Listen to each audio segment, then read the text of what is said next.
बिस्मिल्लाहिर्रहमानिर्रहीम। अजीज तलबा से गुजर चुके हैं। मैं आपको उनकी कुछ मिसालें दे के वाज़ेह कर दूं कि अगर आपने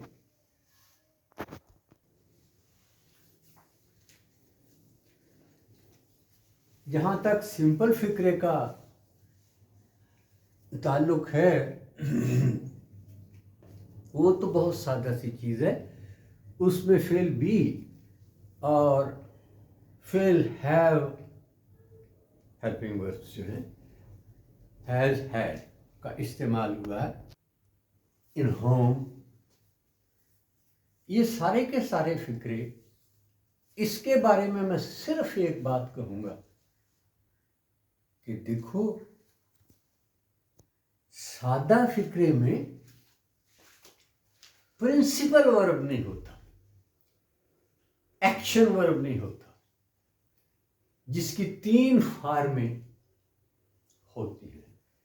तो वो जैसे मैंने कहा है कि उनमें से 10 अल्फाज जो हैं उनके स्पेलिंग देख लीजिए, उनके मानी देख लीजिए। और तीसरे नंबर पर मैं कहा था कि हर लफ्ज के साथ एक निशान करते जाएं। जो ट्रांजिटिव हैं मेरा ख्याल है इंट्रांजिटिव से मैं शुरू करवाया था कि अगर इंट्रांजिटिव हैं तो उनके सामने एक नुक्ता लगाते चाहिए, जो ट्रांजिटिव हैं उन्हें छोड़ते जाइए। चूंकि ये तकसीम बहुत अहम है, जब मैं आगे चलूंगा तो आपका पता चलेगा आपको। फिलहाल देखिए, मैं एक बात कहता हूं कि ये जो इंट्रांजिटिव है ना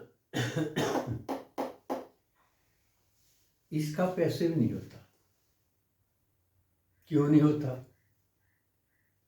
इसमें ऑब्जेक्ट नहीं होता। और पैसिव में हमें फिक्रा ऑब्जेक्ट से शुरू करना होता है। ओके, शी लाफ्ड वो हंस पड़ी। आगे कुछ नहीं है, कोई ऑब्जेक्ट नहीं है, तो हम इसका पैसिव नहीं बना सकते। ट्रांजिटिव का पैसिव बनेगा, इंट्रांजिटिव का नहीं बनेगा। चलिए ये देखें, ये 12 फिक्रे हैं एक्टिव के, 12। ये 8 फिक्रे हैं पैसिव के। तो ये 4 जो हैं वो कौन से हैं? परफेक्ट कंटिन्यूस जो है 1 2 3,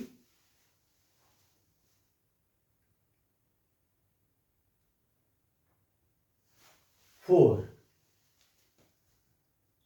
तो ये 4 जो है इन 12 में से निकल गए, तो 12 मनफी 4, 8 है। अब आइए इनको देखें। पहले present, he gives me a good pen, indefinite, he is giving me a good pen, continuous, he has given me a good pen, perfect, he has been giving me a good pen। ये 4 हो गए present के। अगर आप अच्छी तरह इसे 2-3 दफा कर लेंगे ना, तो पास्ट और फ्यूचर खुद ही क्लियर हो जाएंगे। Past, he gave me a good pen, indefinite, he was giving me a good pen, continuous, he had given me a good pen, perfect. He had been giving me a good pen, perfect continuous. 4 + 4 8. अब future की तरफ आइए। वो तो निकल गया perfect continuous एक, और इसमें कंटिन्यूस भी नहीं होता, उनमें से एक एक निकला था, फ्यूचर में 2 निकल गए। 3 + 3 + 2 8।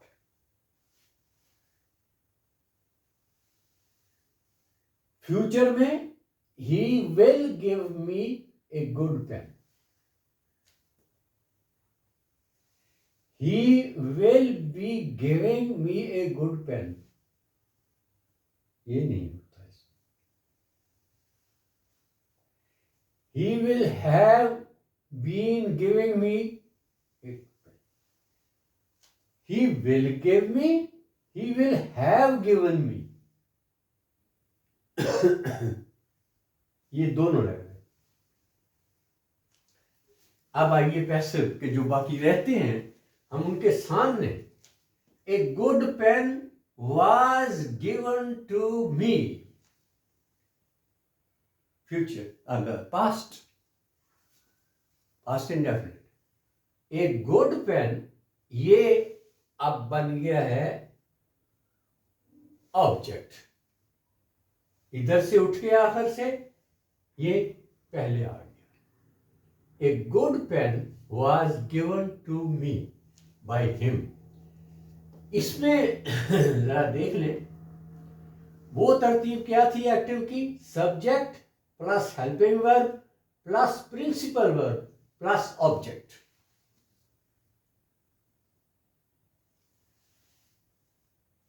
पैसिव की क्या तरतीब है? Object plus helping verb plus principal verb plus third form. याद रखिए, पैसिव में 8 के 8 पैसिव जो है, उनमें फेल की तीसरी फॉर्म आती है। उधर देखें, फेल की पहली, दूसरी, तीसरी फॉर्में सारी आई हैं। पैसिव में मैं कह रहा हूं फेल की तरफ तीसरी फॉर्म आएगी। देखिए, a good pen was given to me by him, given आ गया। A good pen was being given to me, continuous, given. A good pen had been given to me, और परफेक्ट कंटिन्यूस उड़ा दिया गया। आपने देखा कि हर जगह जो है वो तीसरी फॉर्म आ रही है।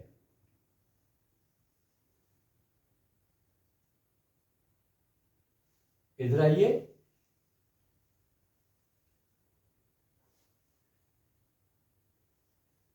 a good pen was given to me, a good pen was being given to me, continuous. A good pen had been given to me. तो तीनों में तीसरी फॉर्म आई। 3 3 6, 3 + 3 + 2। अब ये 2 देखिए, I will be given a good pen by him, I will be given, future indefinite. I will have been given a good pen. फिर देखिए, ये दोनों भी गिवन से बने। तो पैसिव में फेल की सिर्फ तीसरी फॉर्म आती है। मेरा ख्याल है अब ये क्लियर है।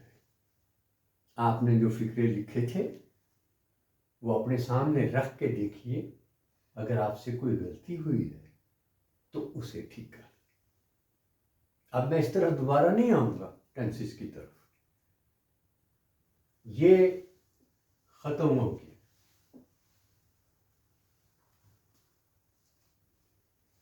अब जैसे मैं कहा है, रोजाना 2-3 फिक्रे बेशक इधर उधर से जहां से भी मिले तो उनको पहले तर्जुमा एक्टिव कीजिए, फिर उनके सामने इसी तरह से पैसिव कीजिए। तो जो जो आपकी मश्क आगे बढ़ती जाएगी उतनी जल्दी आपका जहन जो है इसे कैच करता जाएगा, और जैसे मैं कहा था साथ साथ आपकी स्पीड बढ़ती जाएगी, आपके दिमाग की स्पीड भी, आपके कलम की स्पीड भी। आगे आइए।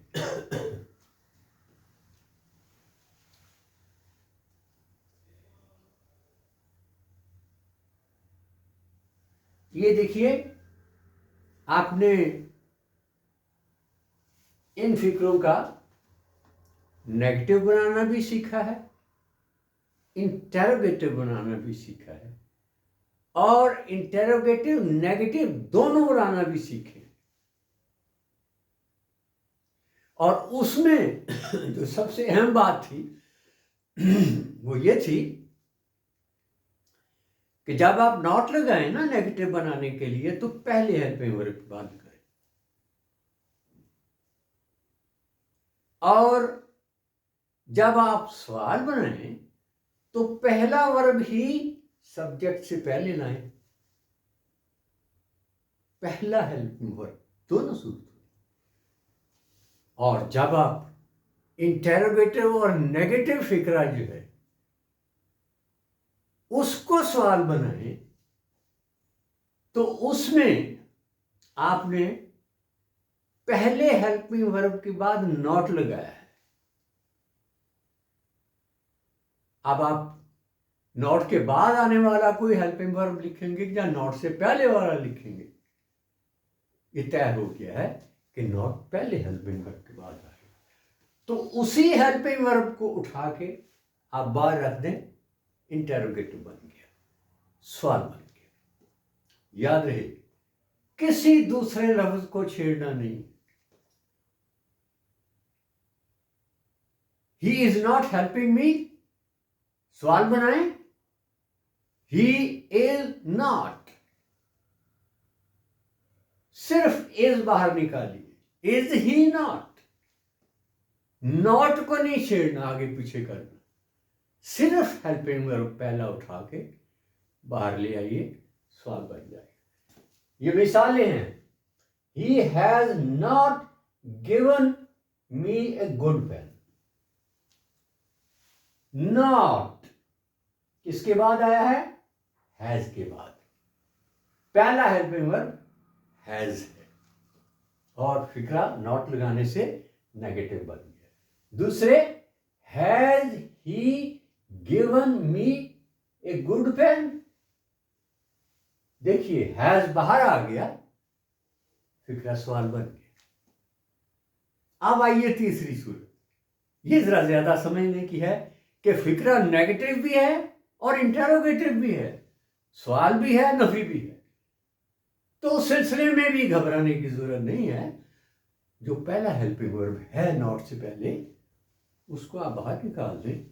अब वो सवाल भी है, अब वो मनफी भी है, लेकिन इसमें एक ही एहतियात आपने करनी है कि पहले हेल्पिंग वर्ब को ही उठा के बाहर रखना,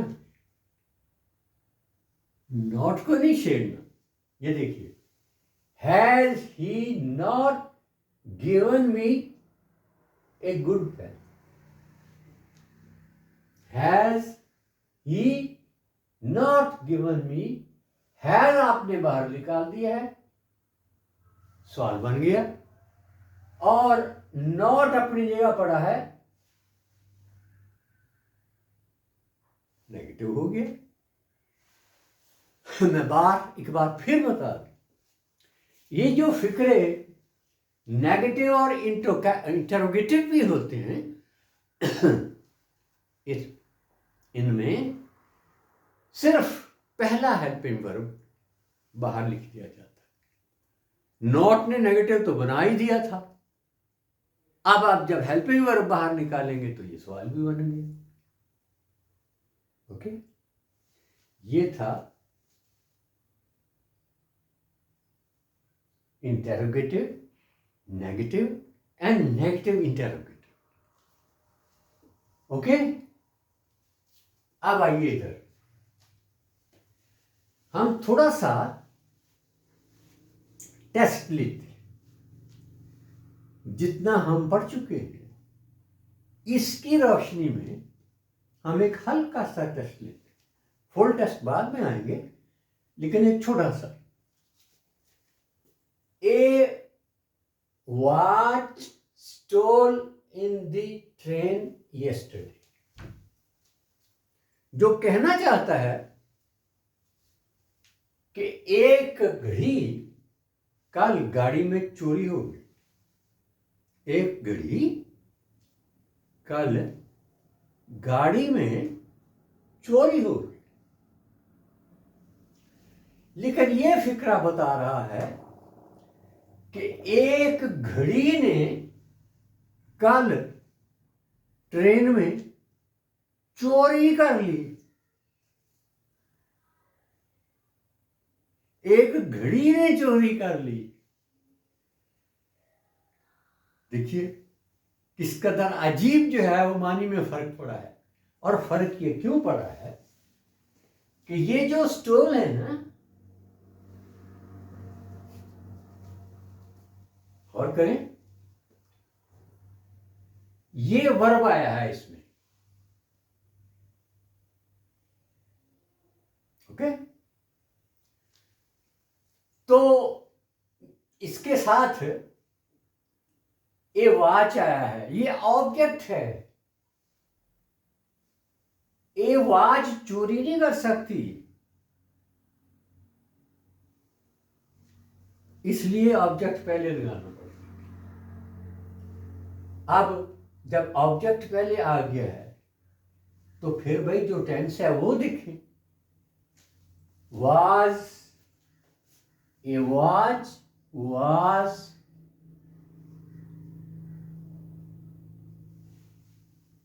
और ये पहले से तय है कि जब आपने देख लिया है, समझ गए हैं कि फिक्रा पैसिव है, तो फिर ये दूसरी फॉर्म नहीं आएगी। फिर इसके साथ एन भी लिखें, तीसरी फॉर्म।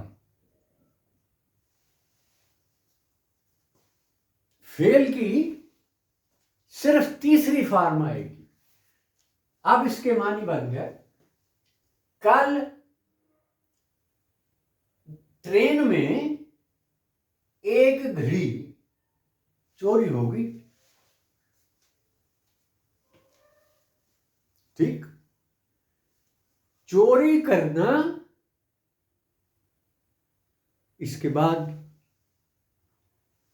चोरी होना, दो बातें, पहला एक्टिव, दूसरा पैसिव।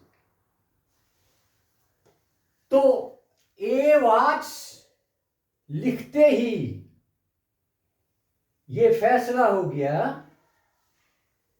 कि ये ऑब्जेक्ट है, और अगर ये ऑब्जेक्ट है तो ये तो हो नहीं सकता कि हम फिक्रे को ऑब्जेक्ट से शुरू करें और फिर एक्टिव की तरफ मुड़ जाएं। नहीं, ये पैसिव है तो आखिर तक पैसिव ही रहेगा, और पैसिव की बाकी शक्लें पूरी करें। ए वॉच वाज स्टोलन, यह है पैसिव की शर्त। हेल्पिंग वर्ब लगाइए और फिर तीसरी फॉर्म लगाइए। यह पड़ा है फार्मूला, पहले ऑब्जेक्ट फिर हेल्पिंग वर्ब।